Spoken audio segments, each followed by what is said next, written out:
All Yep. right. So we are on good morning or good afternoon, wherever you are, whatever time you have. I have amazing guest. Everybody knows probably who this is. Angel Priest Richards. And you know, I So have glad to be yeah, I have a privilege to introduce her because she's always the one that introduces her dad, Dr. Jim Richards. And it's so here. awesome, right? Yeah, it's fun. We from Ultimate Impact, we know her as a person that would always say, good morning, this is week, tararam. We're gonna talk let's say Testimony Tuesday or something Yeah. like this. And it would be always such a warm thing. First thing, for instance, for me, when I wake up, I turn Facebook, go to kitchen, make my husband's breakfast or something, and I put on Impact Daily, Ultimate Impact Daily Lessons, and I hear whose voice first? Angel. Good morning. This is day this and that. It's always amazing. This is my personal experiences. But Angel, we are here. I asked her, and I'm so glad she says yes. We are here to hear about you. I would like to ask you briefly questions. How did that happen? Awesome. So you shared with us so many stories, let's say parts of your stories, while you are with your dad on streamings, and it's so beneficial for us. You can hear comments from many people from Poland, from other countries, where we do translate you as well with dad, and also on our Ultimate Impact. We know about your mom. We know about your dad, how you grew up. Of course, I don't mind if you say it again. You feel free. This is your time. But I would like to see, how did you meet Richard's family? How did that happen that you got so close? Sure. So I let me back up a little bit first. So I was at a church, a very, very large church we attended for years. And my biological mother and my stepfather at the time were very involved in this very large church in Kentucky. And so we knew the pastor very well. And he had invited my dad, Jim Richards, to come and speak at the church. Do you remember what year was that? This would have been in 1986 or 87, I believe. So I'm having trouble. It could have been 88. I don't remember. But anyway, so we actually lived on the church property in one of the church houses there. And so we would host a lot of people, guest speakers and things that would come in to speak at the church. So they came. So Jim and Brenda Richards came to stay at our house. And that's how we initially met. And so you were a little girl back then, right? Well, I was a teenager. I was a teenager at the time. Young girl. And, so unfortunately, the pastor of our church, whom I love dearly, dearly, dearly, he died. He died before my dad could actually preach. So he never got to preach at the church because it all just kind of happened right at the same time. So, but so I'll never forget first meeting them, because I didn't even know that they were there when I came downstairs and I saw them come out of the room, and I was like, oh, here's more people staying at our house. I had no idea who they were. Wow. I'd never heard of them. No, I'd never heard of them before. And, so we said our hellos and introductions and things like that. But so I was about to, I walked out the door to my car. I think I had to go to work or something. And Jim walked out the door. He followed me out there, which I thought was kind of strange. So I was like, I don't even really know this. I don't know this guy, And so, but anyway, so he walked out there and we were kind of talking, and I'll never forget, he laid his hand on my shoulder. Now at that time, because I had been so abused. Right. I was very uncomfortable with that. I didn't want people touching me. Mm-hmm. And it was very brief.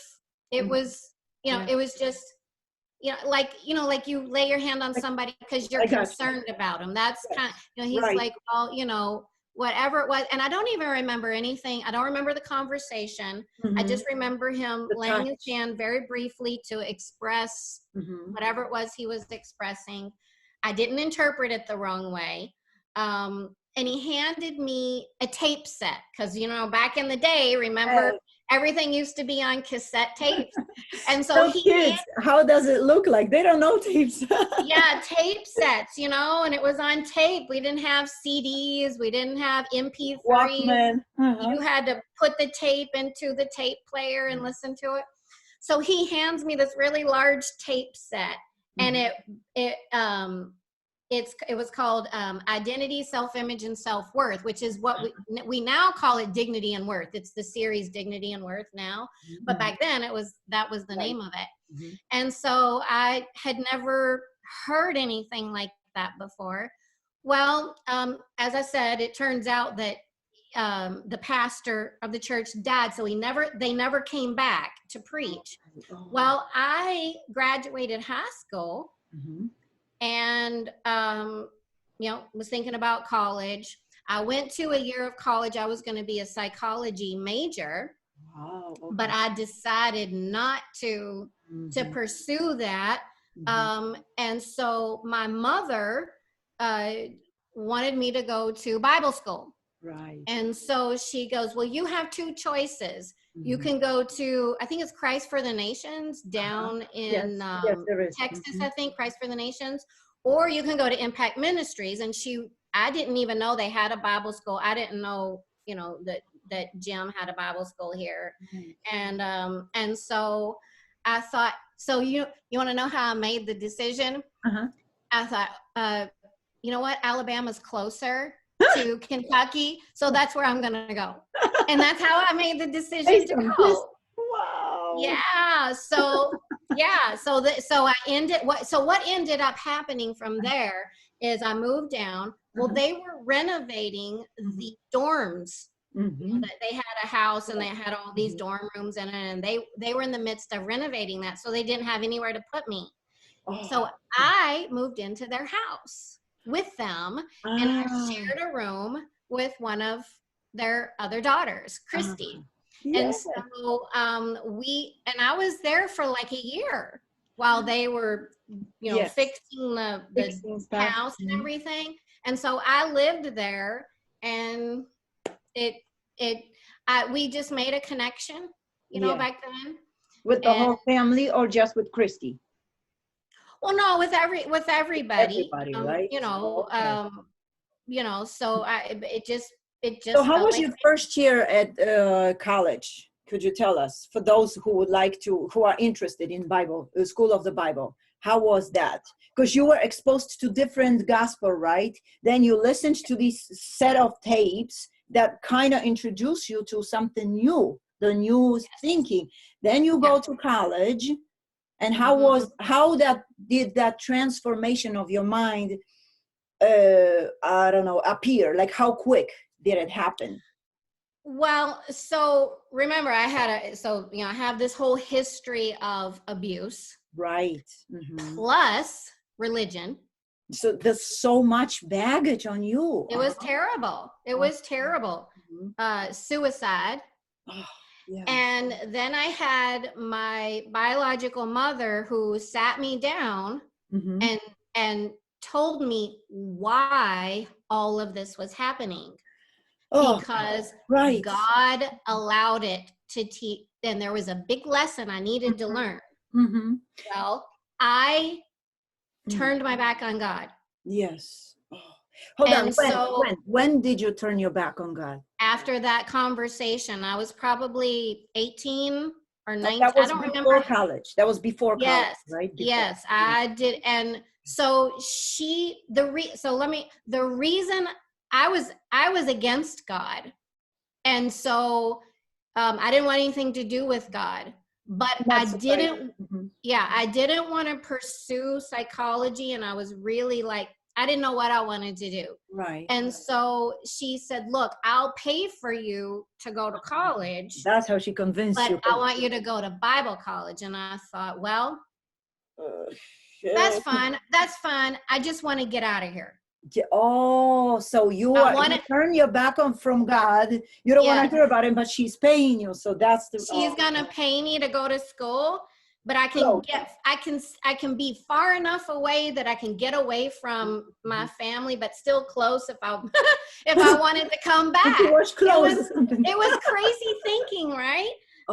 Because I knew I was gonna go down there by myself, and so that was how I thought. So I remember, listening to this message and going, I'd never heard that God had value. Like, I'd heard the word love, but love was messed up. Yes. My mom loved me. My stepfather loved me. My father loved me. But look what they did. Yes. Look what they did to me. So I was messed up. I didn't know it. So when I heard that God loved me, I was like, another sick type of love. Thank you, God. I don't want you to. Right. No. So that's why back to this question, how long did it take you to convert that entire mindset? Yeah. So what happened was I began to ingest this. And just like everybody else, I started out like everybody else. It's all up here in the mind. It's all knowledge. Yes. It's all knowledge. And, I ended up getting married. I married a guy, and it was a big mistake, and it was rash. And I ended up during college. Yes. And so, but I finished the degree, and the one thing I got out of that, because I was still pretty messed up, but I got a couple of things out of it. More immediately. I forgave. You've heard me talk about this before, but I forgave my stepfather. I forgave my father. I forgave the other abuser in my life. And that was very profound for me. That, because I and it helped me not to be as much of a victim. Do you know what I'm saying? Absolutely. Well, absolutely. The other thing that it did for me is I was 100% convinced that God was not allowing these bad things to happen to me. Now, at that time, I didn't understand about personal responsibility, decisions. I still didn't have it all worked out, but I knew that God was not doing it to me, and he didn't allow it. Amen. I couldn't explain it, but so that is the one thing, or the few things that I really grasped. But let me tell you the other thing I got. I got an incredible basis for scripture and understanding. Now, I know the Bible very, very well. In my mind, I've memorized it. I can quote scriptures. I grew up at church. I know all of the, the pieces, right? But it wasn't all here yet. That was the journey that I continued to make for years after I graduated from college. So I didn't get it all during college, but it became a very personal journey, more when I got in my 30s, after I had, I adopted my 2 girls. And so it just began to be one more piece, one more step, one more truth that I was willing to apply in my heart. So good. That's wonderful, Angel, what you're saying. So it wasn't just first year, second year. How many years were you in college? I want to say it was 2 or 3 years. Okay, so still look, that's big message what you're saying. We can hear gospel. That's what I receive constantly from people, comments, emails and stuff. You know, Abby, like today, one guy said, you know, I've heard it. It's awesome message, one of Dr. Jim's translations, but it doesn't help me. I said, darn, you just got saved. It's first month of second and you expect changes. Listen to Right. it, listen to it. Like today also, I want to mention Dr. Jim said at his today live session, it's like you would jump with suitcase of gold into Titanic. And you think you're gonna get rich. It won't get it. This gold is your knowledge. It won't give you much. You gotta applicate this, just like Angel was talking about.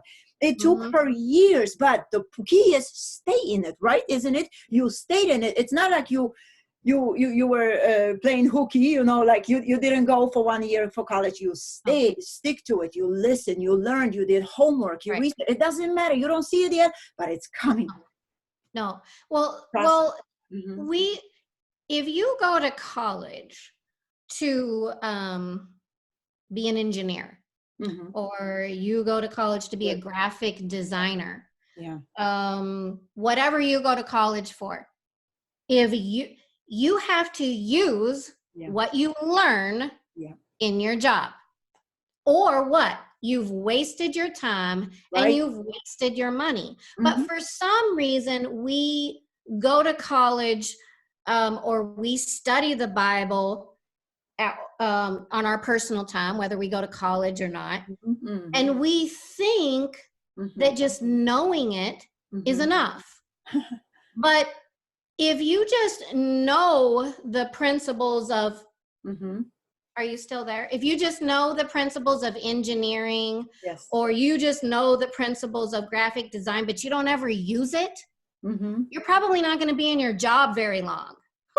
You won't. You won't last very long. So it's the same thing with studying the Bible, with knowing the word, knowing the word of God. If you don't use it, it doesn't benefit you at all. And that's the problem, Abby, because people just think that because I can quote a scripture that my life should be different. No. I can quote you chapters out of the Bible. I could have quoted you probably more scriptures than most pastors in America out when I was a teenager. But my life was a mess because I didn't know how. I didn't apply it to myself. I thought that just knowing it made the difference, and it didn't. It didn't make a difference for me. It wasn't until I said, you know what? I have to forgive, just like Jesus says I have to forgive. I have to see that. I have to stop making judgments about people if I don't want to feel this pain. I have to change my mind about how I'm seeing this situation, because this is producing really negative feelings in me right now that I don't want to feel. I don't feel peace. And the reason I don't feel peace is because I'm thinking about this I'm thinking about these fears all the time. That's called application, Abby. That's what I had to figure out how to do, was how do I take what God says, how do I use it to benefit myself? Well, people don't think about the Bible that way. They think, oh, I can quote it. Now God is magically going to make it work for me. Doesn't work like that. Focus. Boom. Yeah. Oh man. It was so beautiful. Also, I'd like you to talk on one of the sessions with your dad you mentioned, but I'd like you just to repeat for the benefit of listeners. You said, my birth mother loved me, and I don't have a doubt about it, but it was sick love back to beginning. You just mentioned that. Could you talk more about it? What kind of sick love? Because people that listen, they might go through this. When you spoke about it, I posted comment as well. I said, you know what? It's just same thing with my dad. He would quote Bible all the time to me. He was in love with God. If there's fire, he's going in fire. He doesn't care. But the sick love that he was giving me was that abusive, emotionally putting me down constantly. God doesn't he hates your worship. You see, I'm a musician, so I would play worship at church. He says he hates it. This is nothing. That's the worst. Look how you live. I'm like, wow, what? You don't listen to me and stuff. It was sick love. Sure. Yeah. And let me just say this, when we talk about our parents, and it's the same with you, Abby, when Right. we talk about our parents and how we grew up, it's not because we're angry at them. We understand that our parents were mistreated probably by their parents. There you They go. didn't understand a lot of this stuff.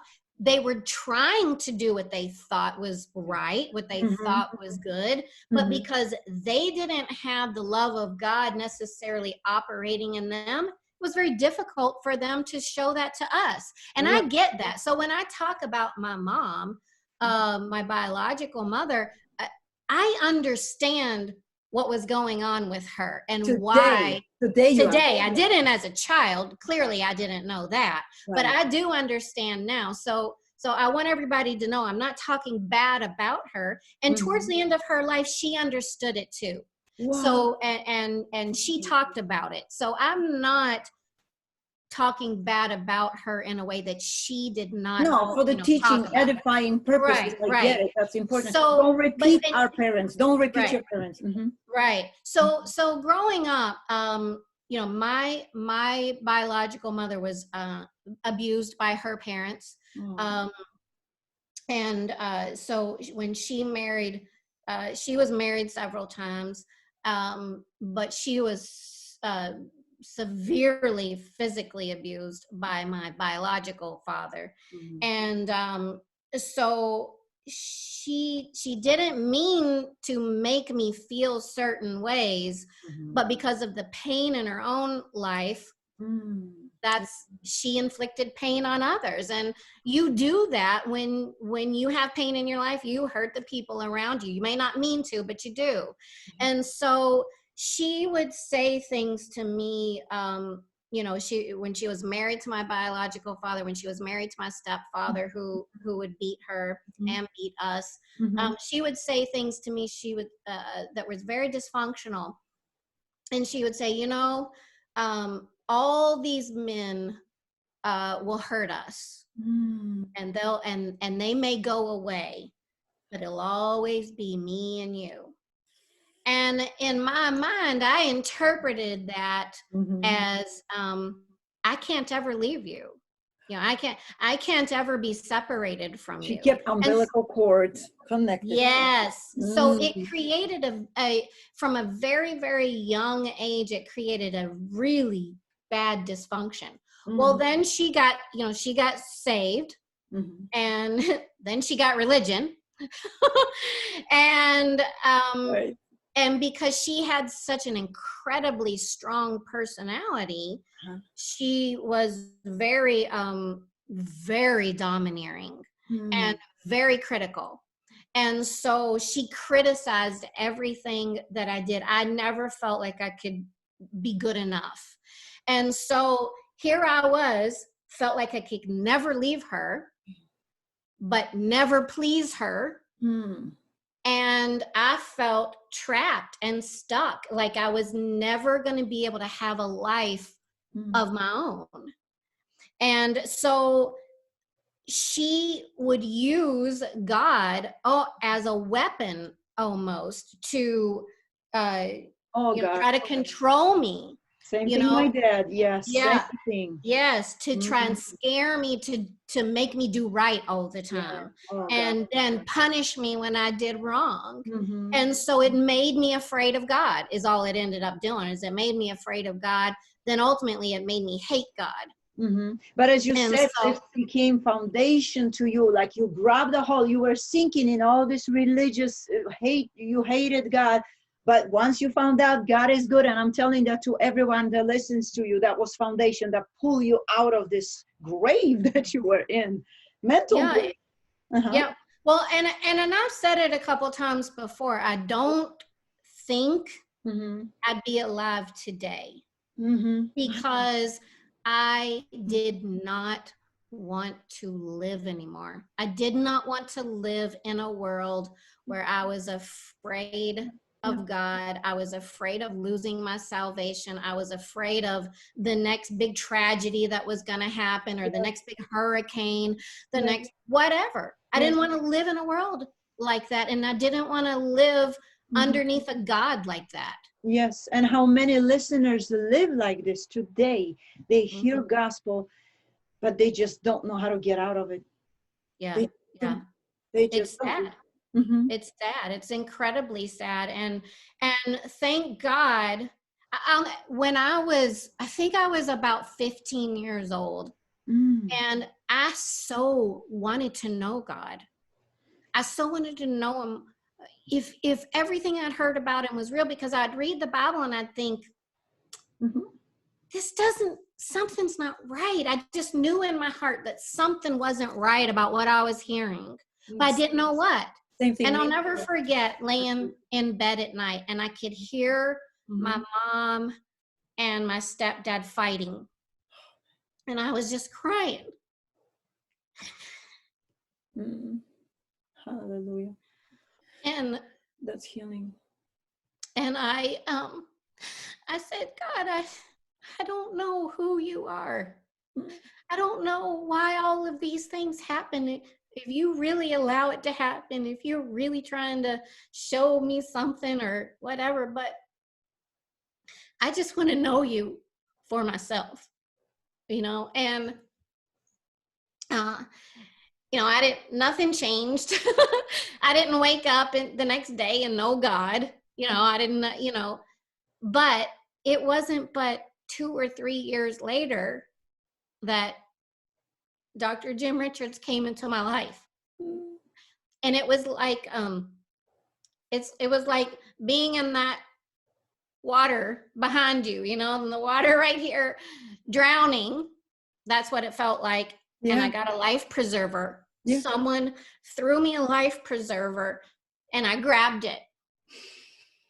And God pulled me out. And it was a slow pull. It took him a few years to pull me out, but I kept letting him pull me out and pull me out and pull me out. And, somebody asked me one time a similar question that you asked me earlier, Abby. They said, when did you finally get it? When did you finally get it, It wasn't in college. I got pieces, I got pieces like everybody does, you get some, you get more. I just didn't give up. A lot of people will get some and go so far and then they stop. Yeah. And then they get a little bit more maybe, but then they quit. They're like, you know what? I call it aha moments. Aha moment. Yeah. Aha moment. Aha. Yes. Aha. Yes. But do you want to know when I really got it? Or the beginning of when I was really starting to get it? When I adopted my girls. When I adopted my 2 daughters from China, their names are Grace and Mercy. That's to be breakthrough for all of you. Yes. Oh, and life shift. I finally, when I looked at them, you got them both at the same time? No, you didn't get them at the same time. No, at different times. Gotcha. But I looked at them and I finally understood how God felt about me. Oh, man. Jesus. And when I got into a place of peace, when all the chaos, the chaos wasn't going on, and I settled my mind. I didn't even know about meditation at that time.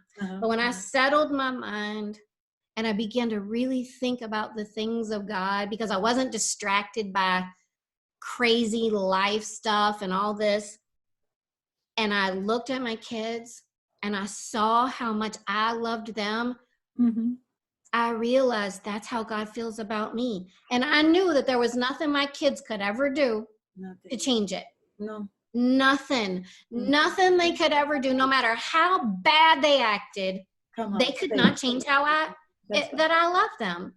And I thought, if I feel that way about my kids, and God is who he says he is, I can't even grasp how much he loves me, and I'll never be able to change that.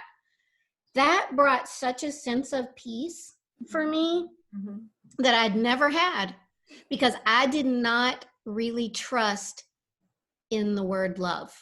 I didn't. So finally, I began to understand what love was. And it just began to build and build and build on itself. That's amazing.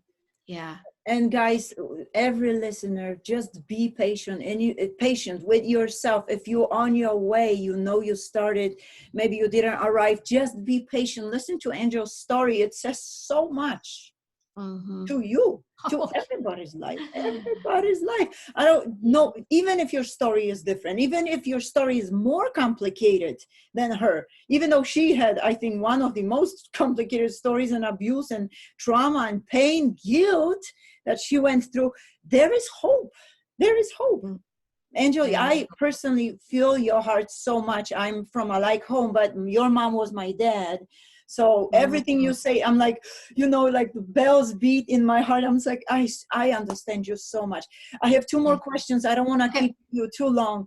So you told us that you stayed with Richard's family. How did it happen? I know story, but I would like you to tell people, how did it happen that they actually adopted you? Because you were close. You got close, but yes, there was a legal adoption moment. Right. So what ended up happening is like I told you, I moved in with them, went to school. So I had moved from Kentucky down to Alabama, right? Yes. Well, my biological mother and my stepfather were still in Kentucky. So after I moved to Alabama, I think it was about a year or two later, they moved to Alabama and started going, because at the time there was a church. A church, Impact Ministries was a church. And so they moved down and started attending church there. And my mother came to work for Jim. And she worked in the ministry with him for many, many years. And so they became close, and we went on vacations together, and it just so they became very good friends. And when my mother got breast cancer, and she ended up dying from breast cancer. Can you tell how many years approximately? How many years ago? How many years ago did she die? 10 years ago. 10 years ago she died. So so at that time, so my dad came to preach her funeral. Okay. And they've been really close for years. And obviously I had this relationship with them. And so they came to preach the funeral, and while they were there, Brenda, my mom, she told my dad, she said, let's adopt her. Let's just make it official. Wow. Because I don't want her to ever feel like she doesn't have a family. This is awesome. And that's good. So they printed out an adoption paper and everything, and they put it in writing, and they actually presented it to me, and I actually have it framed on a wall where it says that I had been adopted by them.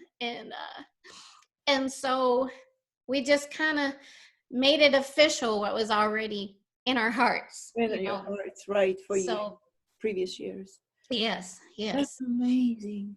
That's so sweet. Yeah. Thank you. I just want to say personally, thank you, Brenda and Dr. Jim, for doing this. Yeah. Such an example of God's love.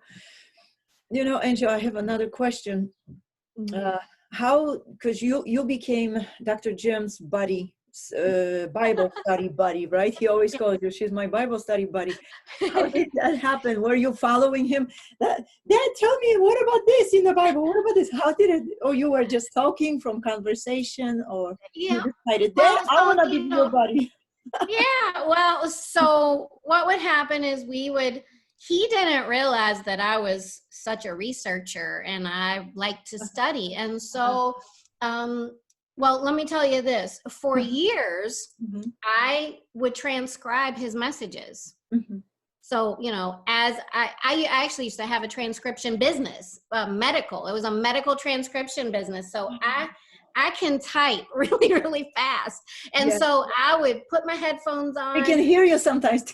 Yeah. And I would, and I could be, so I would transcribe his messages. And so just doing that for years and years and years, I would fill, the Bible says to renew your mind. Yes. I would fill my mind, Mm. fill my mind, fill my mind, fill my mind. Cause I had a lot of junk in there, I had to get it out, and I would fill it.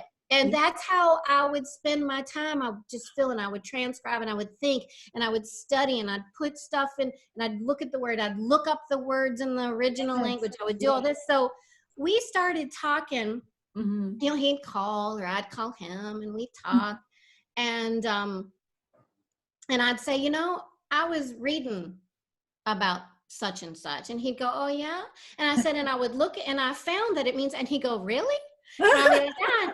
And so he would say, wow. So I ended up doing this, this research on the word transformation, actually. Mhm. And so I sent it to him, and I wrote it up, and I said, I think you're going to find this really fascinating. And he goes, wow, I'm really impressed by your research. So we would start to we'd call each other when we Of would course, find something really interesting. Mhm. And he began to realize that I was really like deeply Yes. into studying, Mhm. the Bible, You and I knew don't how let to do it. you don't let something go unless you just really take it under microscope. That's Yes. And awesome. so, and I knew how to Uh-huh. access different resources, and he told me to purchase PC Study Bible. And so Mhm. I bought that, and so Mhm. we just began to exchange what we learned with each other. And then we'll call, and we'll talk about it, and we'll verbally process. Oh yeah. What about this? Oh, well, what about that? And you see, so we just did that the other day. Oh, that's amazing. We And don't then you get as just much time as we'd like to, but we do it when I we know. can. But we, for us who watch you and listen and learn so much, it seems like you move these phone conversations into live streamings, which we appreciate so much. Yeah, It's always that's what the intention is for Ultimate Impact in many ways, not just to Mhm. be another teaching Mhm. session, And it's but for amazing. you to see how, one, Mhm. conversations happen, but also Mhm. to see what it's like to be mentored too, Yeah. and so in real life, because we've lost the mentorship, and Mhm. and how that used to be back in the day when you'd have mentors. Mhm. So that's kind of how things developed. Amazing. And Yeah. one more question. You Okay. please tell us, if those that are curious, when did you meet your husband, Travis? Because you mentioned about your girls, which is amazing. You talk a lot about them, which is helping me as well. I am a parent of 3 kids. But when did you meet Travis? Tell us. How Okay. romantic, most romantic story. Is Travis around?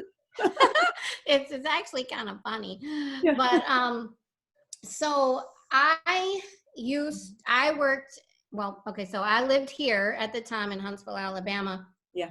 And I had been married before Yes. and got divorced. It was a very short marriage, but I had decided I would Mhm. not get married again until I had worked out my personal issues, because I didn't want to enter into a marriage where I was going to be a taker. Say it loud and again. Tell everybody, listen, listen. I decided So after say I after got her, I divorced, decide if I'm single. I decided not to get married again Yes. until I could do so as a giver, Yes. Amen. because I knew that I was needy. I recognized my neediness, and I recognized I'd marry someone with the wrong motive, and that I would end up in divorce again. It's another session that we need to discuss. This is Yeah. basic for marriage. Yes. Oh. So it Mhm. was 7 years that I went before I got married again. It could have That's been longer. okay. That's okay. But now you I refused. So, but anyway, so what happened was I was here in Alabama after I got divorced. I worked at NASA, and I ended up transferring to NASA Langley out in Virginia. And I had heard about these guys. This was back in the 90s. I heard about these 6 men at NASA who had formed a company.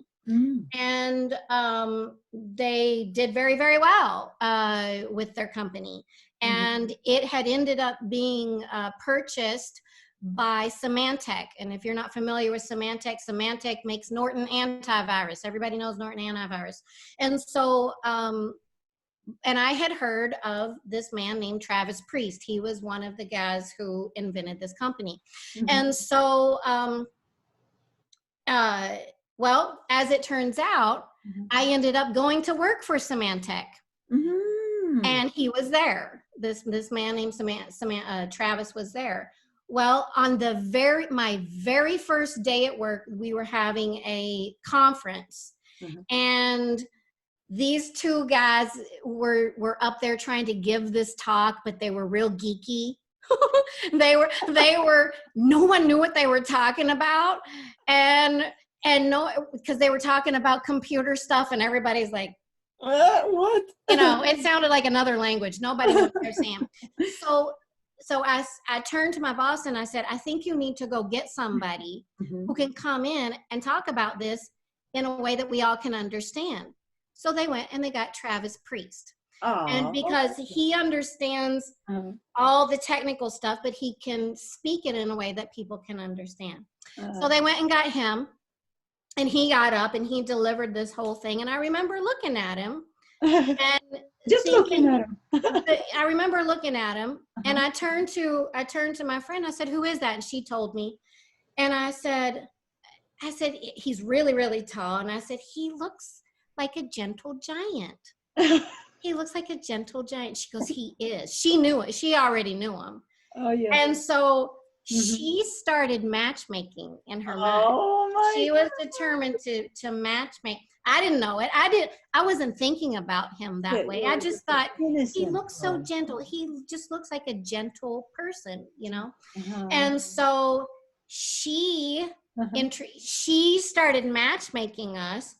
And so we ended up meeting at a Barnes and Noble bookstore. And I was real nervous. Like, I didn't know. I was real nervous. I don't know why I was, but I was. And so we met, and he likes to tell this story because he said, yeah, we were there for a few minutes. Travis, are you there? No, he's in the other room. But he loves to tell this story. He's like, because we were sitting there talking at the table, and he began to ask me these questions, and he said, and then he goes, you almost knocked all the bookcases over trying to run out of the bookstore to get away from me. But anyway, so we ended up. I'd like to hear his side right now. I want to hear what he said. Yeah. So what ended up happening was he hosted a party at his house for all the employees. Well, I found out later he did that because he wanted to meet with me again. And so nice. And I almost didn't go to the party. And so my friend called because she had gone over there to help him set it up and everything. And then she calls me because I said, I don't want to go to the employee party, you know. And she goes, well, I need you to bring my husband to the party. So it forced me to have to go. And so anyway, so the rest is history. We ended up dating, and then, I don't know, it was probably about a year and a half later, we got married. Oh, so nice. And then how long were you together before you adopted Grace and Mercy? So, let's see, about 4 years, 4 or 5 years. So you had good time to get to know each other. Yes. So Travis was saved. Yes. Right? Yes. So good. My goodness, Yes. I could ask you a million more questions, but I don't want to ask questions. It's so good. We'll have to do it again. We'll have to do part 2 another time. Okay. Everybody, I promise part 2 is coming. This was so fun. Thank you, Abby. It was. Thank you so much. Yeah. Bye-bye, guys, and see you later. Bye-bye. Bye. Have a good day.